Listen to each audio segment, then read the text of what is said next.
오늘 우리는 아주 특이한 이야기를 듣게 되죠. 본문의 이야기는 두 가지로 되어 있습니다. 하나는 20절에서 21절까지 엘리사의 뼈 이야기죠. 사람들의 시신이, 산 사람의 시신이 엘리사의 뼈에 닿았는데 그 사람이 다시 살아났다 하는 것이 20절하고 21절 얘기죠. 그리고 22절에서 25절은 전쟁 이야기입니다.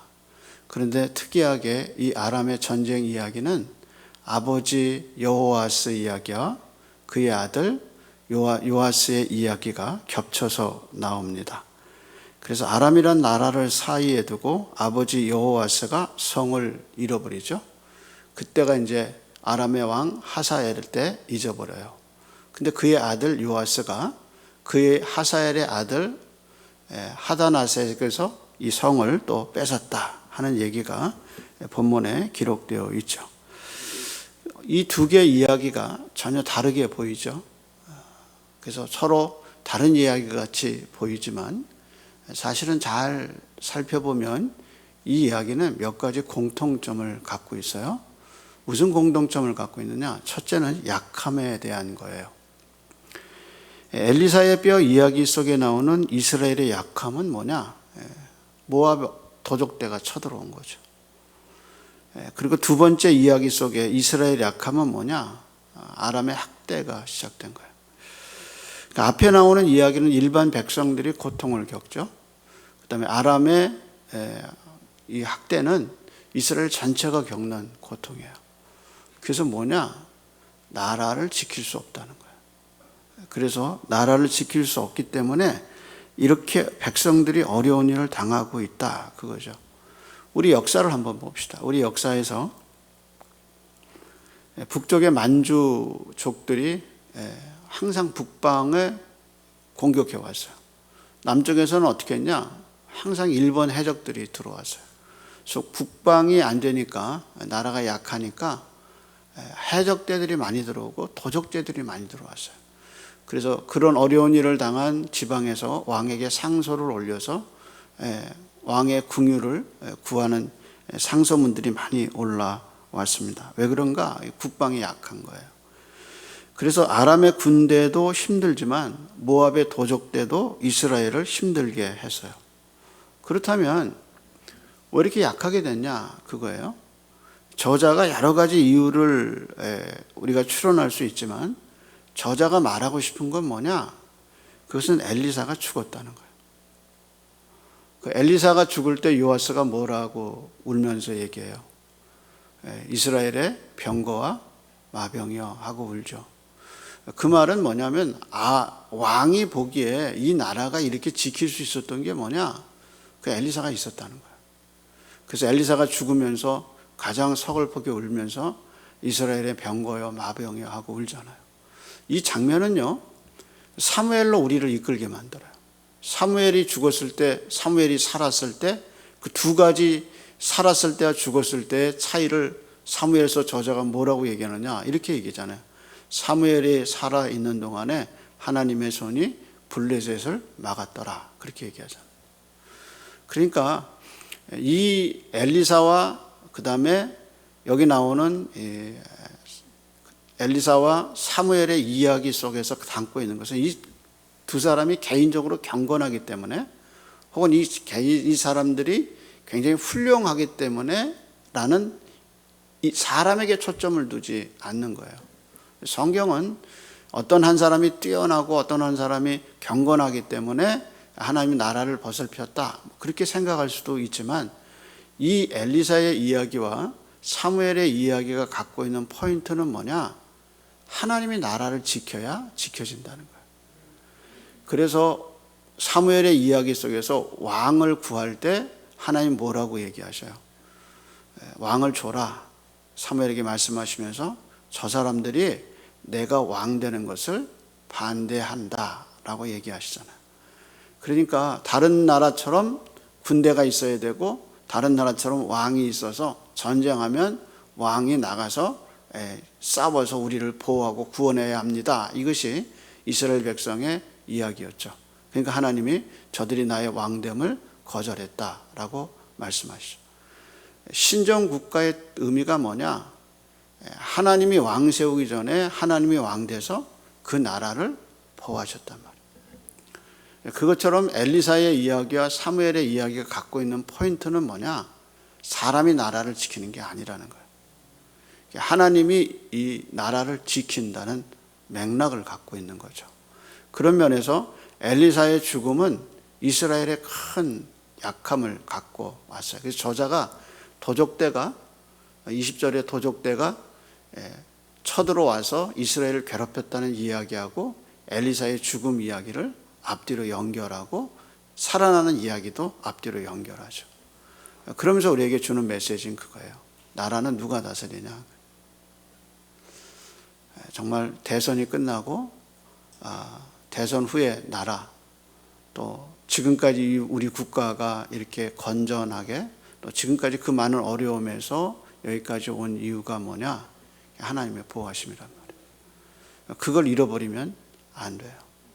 정말 가난하고 아무 기술이 없고 정말 일제 36년 동안 정말 고난을 당하고 그 전에 민주정부로서 아무 경험이 없었던 우리나라가 오늘 이렇게 민주주의가 꽃을 피고 경제가 꽃을 피게 된 원인이 뭐냐? 하나님의 은혜란 말이에요. 그걸 잃어버렸어요. 말아라. 이것이 바로 약함에 오게 된 원인이 뭔가 해서 두 이야기가 갖고 있는 공통점은 뭐냐? 약함이란 말이에요. 왜 약해지느냐? 그거죠. 두 번째 공통점이 있어요. 그건 뭐냐? 회복에 관한 거예요. 어떻게 회복이 기록되는가? 장사 지내는 사람들이 장사 지내다가 도적대를 보고 장사를 못 지내니까 어떡하냐? 급하게 엘리사의 묘실에다가 문을 열고 집어넣어요, 시신을. 그런데 그 시신이 뼈에 닿아서 그 사람이 살아났다. 그런 얘기죠. 그게 회복의 이야기고, 그 다음 이야기는 아람의 공격에서 하나님이 언약을 기억하셔요. 23절이 핵심이에요. 한번 볼까요? 23절입니다. 여호와께서 아브라함과 이삭과 야곱과 더불어 세우신 뭐라고 그랬어요? 언약 때문에 이스라엘에게 은혜를 베풀며 그들을 불쌍히 여기시며 돌보사 멸하기를 즐거워하지 아니하시고, 이렇게 얘기하죠. 당연한 것처럼 보여요. 23절만 보면. 근데 여러분, 아브라함에게 언약을 주고 이삭과 야곱의 언약을 어디로 줬냐? 유다에게 줬어요, 유다. 근데 지금 하나님이 불쌍히 여긴 건 뭐예요? 이스라엘이란 말이에요. 그러니까 여태껏 우리가 지금 열왕기서에서 왕조의 이야기를 할 때 사무엘하 7장에 다윗이 들어가서 하나님께 기도하죠. 그때 하나님이 약속하신 게 뭐예요? 네 몸에서 날 후손에게서 왕이 끊어지지 않고 내가 너희 후손을 돌보겠다. 그게 뭐냐? 유다 왕족에 대한 하나님의 언약이거든요. 근데 지금 23절에 보면 유다 왕조가 아니에요. 지금 이거는 어디냐? 이스라엘 왕조란 말이에요. 하나님을 배반하고 그리고 여로보암의 죄에서 떠나지 않았더라. 이것이 지금 이스라엘 왕조의 원조잖아요. 근데 그 왕조에 대해서 하나님이 하신 말씀이 뭐냐? 내가 아브라함과 야곱과 이삭과 야곱의 언약을 기억하고 그들을 불쌍히 여기셨다는 거죠. 그러니까 하나님이 북쪽 왕족을 보면서 북쪽 왕조를 내가 긍휼히 여겼다라는 거예요. 그래서 하나님이 북쪽을 사랑하셨기 때문에 어떻게 했느냐? 잃어버린 것들을 다시 회복시켜 줬다는 거예요. 그러면서 거기에 엘리사의 말이 이루어지죠. 이런 관점에서 보면 회복이라는 것은 뭐냐? 이게 하나님의 주된 역할이란 말이에요. 하나님은 어떤 분이냐라는 관점에서 얘기하면 우리는 죄를 짓고 우리는 넘어지고 우리는 쓰러질 수 있지만 참다운 회복은 어디서 일어나느냐? 언약 속에서 이루어진다. 근데 이 회복 속에 나오는 이야기 속에는 어떤 제약이 있어요. 그 제약이 뭐냐? 예를 들어서 엘리사가 뼈가 닿고 일어난 사람은 한 사람이에요. 한 사람이 일어났어요. 동네 전체에 죽은 사람이 일어난 게 아니라 한 사람이 일어났어요. 그리고 이 소문이 나서 죽은 사람마다 엘리사의 뼈를 닿게 해서 동네 사람 전체가 일어났다. 그런 것도 없어요. 한번 생각해 보세요.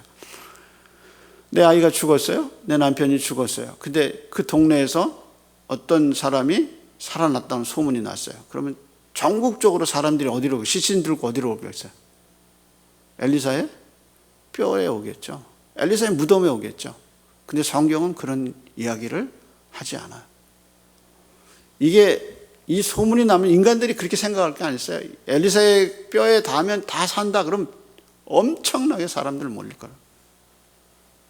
근데 성경 저자는 우리에게 딱 하나만 얘기해요. 한 사건. 엘리사의 뼈에 다 살아난 한 사람의 이야기를 해주고 있단 말이에요. 그리고 그 다음에 요아스 왕이 아람의 베나다삭에 이긴 횟수가 몇 번이에요? 3번이란 말이에요. 그러니까 이 승리는 제한적이에요. 이 기적은 상당히 제한적이란 말이에요. 앞에서도 그랬고 뒤에서도 그랬고 두 이야기가 갖고 있는 핵심이 뭐냐? 이게 제한적 기적의 역사란 말이에요. 근데 그 맥락에 다 누가 들어가 있느냐? 엘리사가 들어가 있다. 엘리사가 말하기를 대여섯 번 쳤으면 당신이 아람을 전멸했을 텐데 왜 3번만 칩니까? 하고 안타까워했던 그 엘리사의 예언이 어디서 이루어지느냐? 여기서 이루어진다는 것을 볼 수 있죠. 그래서 이 은혜가 영원히 계속되는 게 아닌 제한적 은혜라는 사실을 우리에게 알려주죠. 그 다음에 이제 3번째 이 이야기의 공통점이 있어요. 그건 뭐냐면 땅 이야기예요. 땅. 앞에서 모압의 침입도 이스라엘의 땅에 적들이 침입한 거고요. 뒤에 나온 아람에 대한 회복도 잃어버렸던 땅을 회복한다는 거예요.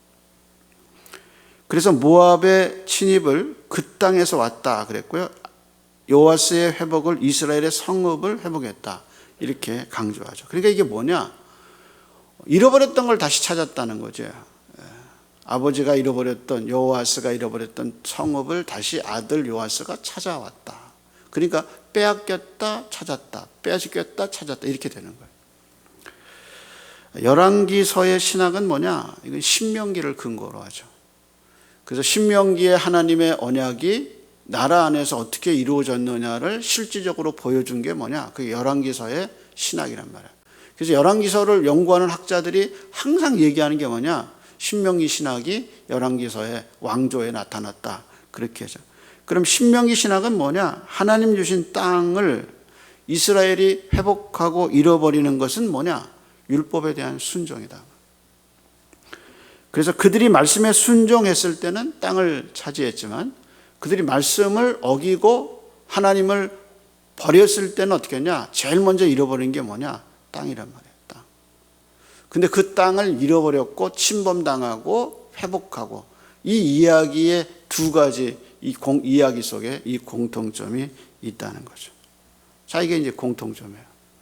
그럼 목사님, 이게 오늘을 사는 우리하고 무슨 관계가 있습니까? 도대체 땅을 잃어버렸다? 언약을 하나님이 기억하셨다. 그리고 이런 이야기들이 우리에게 도대체 무슨 의미가 있습니까? 라고 말하면 이스라엘이 지금까지 이 열왕기서에서 흐르는 맥락이 뭐냐면 그들이 죄를 짓고 징벌을 받아요. 그리고 회개하죠. 그래서 다시 회복하면 어떡하냐? 또 죄를 져요. 그 다음에 또 어떡하느냐? 또 징벌을 받고 빼앗겨요. 그리고 또 아프니까 다시 어떻게 회개한단 말이에요. 그래서 이 4가지 서클로 계속해서 이 이야기가 열왕기 이 이야기가 지금 계속 오고 있어요. 그래서 지난번에 제가 신앙의 패턴에 대해서 말씀을 드렸던 적이 있어요. 그런데 이 이야기 속에 우리는 엘리사의 뼈가 생명력을 갖고 있다는 걸 보게 돼요. 그리고 하나님의 언약이 얼마나 위대한 것인가를 우리는 이 이야기 속에서 알게 돼요. 그러니까 죄를 짓고 아픔을 겪고 처벌받고 회개하고 다시 죄를 짓는 이 신앙의 패턴 속에 이 백성들이 살아날 수 있는 생명력이 있는 이야기가 들어가 있단 말이에요. 그게 뭐냐? 엘리사의 뼈 얘기라. 그리고 그게 뭐냐? 하나님의 언약이라는 거예요. 그러니까 한번 보세요. 엘리사의 뼈가 죽은 사람을 살렸다면, 그렇잖아요? 엘리사의 뼈에 대해서 한 사람이 살아났다면 예수님이 하나님의 아들의 음성을 죽은 자들이 들을 때가 오나니 그들이 듣는 자는 살아나리라. 그러니까 그리스도의 죽음이 얼마나 위대한 역사를 이룰 것인가를 우리에게 암시하고 있죠. 그래서 이 뼈가 한 사람의 생명을 살렸다면 그리스도의 무덤이, 빈 무덤이 얼마나 위대한 역사를 갖고 올 것인가를 우리에게 암시하고 있다. 참다운 생명력은 어디서 오는가? 무덤에 있는 자들이 하나님의 아들의 음성을 들을 때가 오나니 듣는 자마다 살아나리라. 우리가 이 땅을 살면서 얼마나 좌절하고 낭망해요. 정말 죽지 못해서 산다라는 생각을 할 정도로, 아니 차라리 죽었으면 좋겠다, 이대로 죽었으면 좋겠다는 생각을 품을 정도로 힘든 순간을 지날 때 어디서 우리가 생명력을 얻을 수 있느냐? 그것은 그리스도의 말씀이라는 거예요. 하나님의 말씀이 우리를 구원하셔.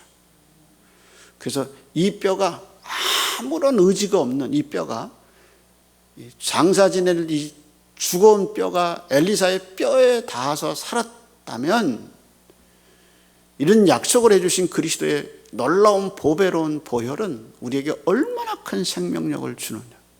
그래서 예수님 말씀하셨잖아요. 바리새인들 보고 너희가 성경에서 영생을 얻는 줄 알고 상고하거니와, 그리고 말이야, 너희가 내게 오지 않는구나. 우리가 죽을 고비를 겪고 어려움을 겪을 때 찾아야 할 분이 누구냐? 예수님이란 말이에요. 예수님. 그래서 참다운 생명력은 어디서 일어나는가? 그것은 예수에게서 있어요. 요한 사도가 요한복음 쓰면서 1장 시작하면서 그랬잖아요. 예수 안에 생명이 있다니. 생명이 있다니. 그래서 엘리사의 뼈를 통해서 이 살아난 이 사람의 이야기를 통해서 우리는 그리스도의 생명력이 얼마나 위대한가 하는 것을 알 수 있죠. 또 하나님이 그 다음에 아람 나라의 이야기를 하면서 하나님이 아브라함의 언약, 이삭과 하신 언약, 야곱과 하신 언약을 생각하시고 긍휼히 여겼다 그랬어요. 그렇다면 예수의 피로 구원받은 우리는 얼마나 사랑받는 존재인가 하는 것을 알 수 있어요. 다시 말해서 철저하게 그리스도의 언약, 십자가의 언약이 하나님이 우리를 보실 때, 아니 아브라함과 이삭과 야곱의 언약을 생각하시고 그 나라를 긍휼히 여기셨던 하나님이 당신의 아들 예수 그리스도의 피로 언약을 맺은 우리를 얼마나 사랑하시겠느냐는 암시를 우리에게 던져주죠. 성경에서 사도 바울은 철저하게 약함을 경험한 사람. 그래서 고린도서 1장에 보면 뭐라고 했냐면 나는 살 소망이 끊어졌다 그랬어. 여러분 성경 한번 보세요. 사도 바울이 어느 서신서에서 내가 살 소망이 끊어졌다고 말한 부분이 어디 있어요? 근데 고린도 교회를 향해서는 바울이 그 말을 자주 했어요. 내가 차라리 여기 있다가 내가 살 소망이 끊어졌다라고 얘기를 하죠. 근데 그가 어떻게 이겼느냐 그거예요. 그는 이렇게 얘기했어요. 그건 하나님이 나를 큰 사망에서 건지셨다. 그리고 말하기를 또 이렇게 얘기해서 이와 같이 큰 사망에서 우리를 건지셨고 그 다음 말이 뭐냐, 또 건지실 것이며 그 다음에 뭐냐, 이후에도 건지시기를 그에게 바라노라. 그러니까 이게 내가 어떻게 그 산 소망이 끊어졌는데 어떻게 내가 살았냐? 하나님이 나를 살리셨다는. 근데 앞으로도 그럼 어떻게 할 거냐? 그 하나님이 나를 살리실 거다. 그 하나님이 나를 건져주실 거다. 그리고 뭐라냐? 그 후에도 나를 건져주시기를 내가 원하노라 라고 얘기하죠. 왜 하나님이 바울을 그렇게 건지셨을까요? 왜 죽을 소망, 산 소망이 없이 죽을 것을 기대하던 그 이제는 죽어야겠다고 생각하는 사도 바울을 왜 그렇게 건지셨을까요? 그것은 당신의 아들 예수 그리스도가 그를 이방의 선지자로 세우셨기 때문이라는 거예요. 하나님이 우리를 왜 사랑하느냐? 내가 사랑받을 근거가 하나도 없어요. 그러나 하나님이 나를 그렇게 사랑하시는 이유가 뭐냐? 그리스도의 은혜, 때문이라는 거예요. 하나님이 나를 그리스도 안에서 작정하셨고 선택하셨고 네가 해야 할 이 땅의 사명이 있다는 거예요. 그래서 사도 바울이 멜리데 섬에 가기 전에 그 유라굴라 광풍 속에서 고난당할 때 그 사람들에게 일어나서 276명에게 한 설교를 들어보세요. 뭐라고 얘기하느냐?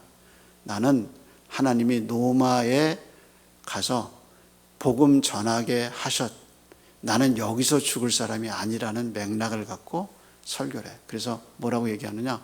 어젯밤에 내가 섬기는 하나님이라고 이야기를 해요. 그는 하나님이 고린도에서 네가 예루살렘에서 복음을 전한 것처럼 내가 너를 로마에 가서 전하게 하겠다는 하나님의 약속을 믿어요. 그렇기 때문에 폭풍 속에서 그 어려움을 겪지만 그는 죽지 않을 것을 믿었어요.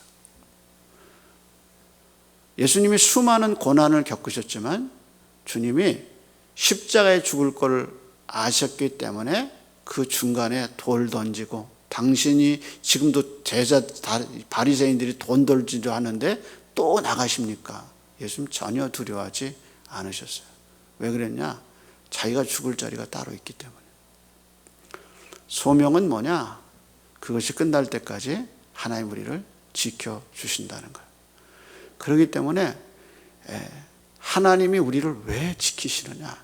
그것은 그리스도 안에서 하나님 우리를 선택하셨고 우리가 해야 할 사명이 있다는 거예요. 그래서 바울은 그 후에도 건지실 것이며 내가 건져지기를 바라노라 이렇게 얘기했어요. 엘리사의 뼈와 아브라함의 언약은 우리가 갖고 있는 그리스도의 십자가의 언약과 하나님이 우리에 대한 사랑과 비교할 수 없어요. 그런데 그들은 구약시대의 성도들은 이 뼈로 이 언약으로 회복을 얻은 거예요. 그래서 하나님이 우리를 얼마나 사랑하시느냐. 낙담되고 좌절되고 그리고 넘어진 것이 중요한 게 아니에요. 그럴 수 있어요. 근데 회복시키시는 하나님을 바라보는 것이 우리의 일이에요. 그래서 하나님은 노뱀을 보는 자마다 살아나게 하신 것처럼 당신을 바라보고 의지하는 자들을 외면하시는 분이 아니에요. 과부의 비유를 다시 생각하세요. 뭐라고 말씀하셨어요? 인자가 올 때 세상에서 믿음을 보겠느냐. 그 믿음이 뭐예요? 재판장의 한 말 속에서 과부의 믿음이 드러나잖아요. 저 과부가 나를 괴롭게 하고 내가 하나님도 두려워하지 않고 사람을 두려워하지 않는데 저 과부가 매일 찾아와서 나를 귀찮게 하니 내가 저를 들어주겠다. 그러면서 하나님이 말씀하셔. 하물며 하늘에 계신 너희 아버지가 너희의 기도를 듣지 않겠느냐라고 얘기하셨어요. 좌절할 수 있습니다.